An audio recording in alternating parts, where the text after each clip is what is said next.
Bom dia, boa tarde, boa noite, galera. Eu me chamo Matheus. Nesse primeiro momento, eu vou tratar dos artigos 15 e 16 da Constituição Federal. O artigo 15, que trata das privações dos direitos políticos, ele já começa a sua redação dizendo assim: é vedada a cassação de direitos políticos, cuja perda ou suspensão só se dará nos casos de, e aí segue os seus incisos retratando dos casos respectivos. Mas aqui, nesse primeiro momento, eu queria fazer uma diferenciação entre os termos de cassação e privação.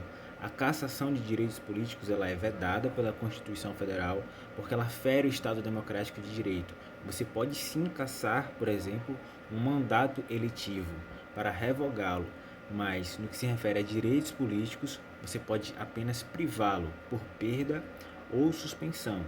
No primeiro caso do que se trata o inciso 1, nós temos o cancelamento da naturalização por sentença transitada em julgado. Por que é uma perda? Porque quando cancelam a minha naturalização, eu automaticamente assumo a condição de estrangeiro. E o artigo 14 da Constituição Federal diz que o estrangeiro ele é inalistável, ou seja, ele não pode possuir título de eleitor. Logo, ele não pode também ter vínculo jurídico-político com o Estado brasileiro. Bom, o inciso 2 traz o segundo caso, que é a incapacidade civil absoluta. Nesse caso, nós temos uma suspensão, porque assim como eu perdi a minha capacidade civil, eu posso recuperá-la.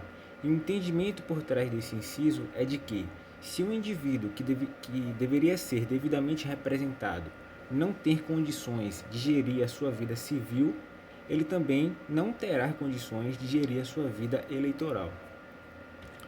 Bom, o terceiro caso trata da condenação criminal transitada em julgado, enquanto durarem seus efeitos. Bom, aqui nós temos a suspensão clara, né? O próprio inciso já disse, enquanto durarem os seus efeitos. O quarto caso trata da recusa de cumprir obrigação a todos imposta ou prestação alternativa nos termos do artigo 5º, inciso 8. Vamos ver o que diz o artigo 5º, inciso 8. Ninguém será privado de direitos por motivo de crença religiosa ou de convicção filosófica ou política, salvo se as invocar para eximir-se de obrigação legal a todos imposta e recusar-se a cumprir prestação alternativa fixada em lei. Nesse quarto caso, nós temos uma discussão. O entendimento majoritário afirma que se trata de uma suspensão de direitos políticos. No entanto, nós temos dois nomes, Alexandre de Moraes e José Afonso da Silva, que entende que se trata de uma perda. Nesse caso de escusa e objeção de consciência, você tem que notar a presença do elemento de dupla recusa, ou seja, ninguém perde o direito por se recusar a uma obrigação a todos imposta por convicção filosófica, político-religiosa. Você perde seu direito político por duplamente recusar tanto a obrigação a todos imposta e a prestação alternativa fixada em lei. Bom, o quinto caso trata da improbidade administrativa nos termos do artigo 37, parágrafo 4. Vamos lá, artigo 37, parágrafo 4. Ele diz assim: os atos de improbidade administrativa importarão a suspensão dos direitos políticos, a perda da função pública, a indisponibilidade dos bens e o ressarcimento ao erário, na forma de gradação previstas em lei, sem prejuízo da ação penal cabível.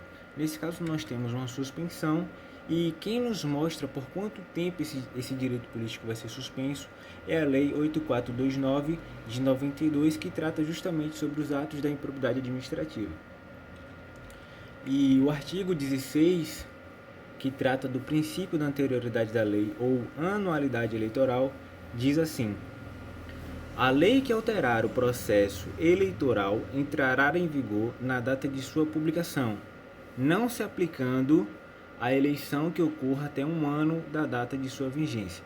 Nesse caso, se o processo eleitoral for alterado por uma emenda à Constituição ou por uma norma infraconstitucional, ela deverá respeitar o prazo de um ano. Por exemplo, se o processo eleitoral ele é alterado por uma norma em junho de 2022, As eleições de outubro de 2022 não sofrerá essa alteração, porque ela precisa respeitar o prazo de um ano. Bom, esses foram os artigos 15 e 16. Eu volto no momento posterior. Muito obrigado.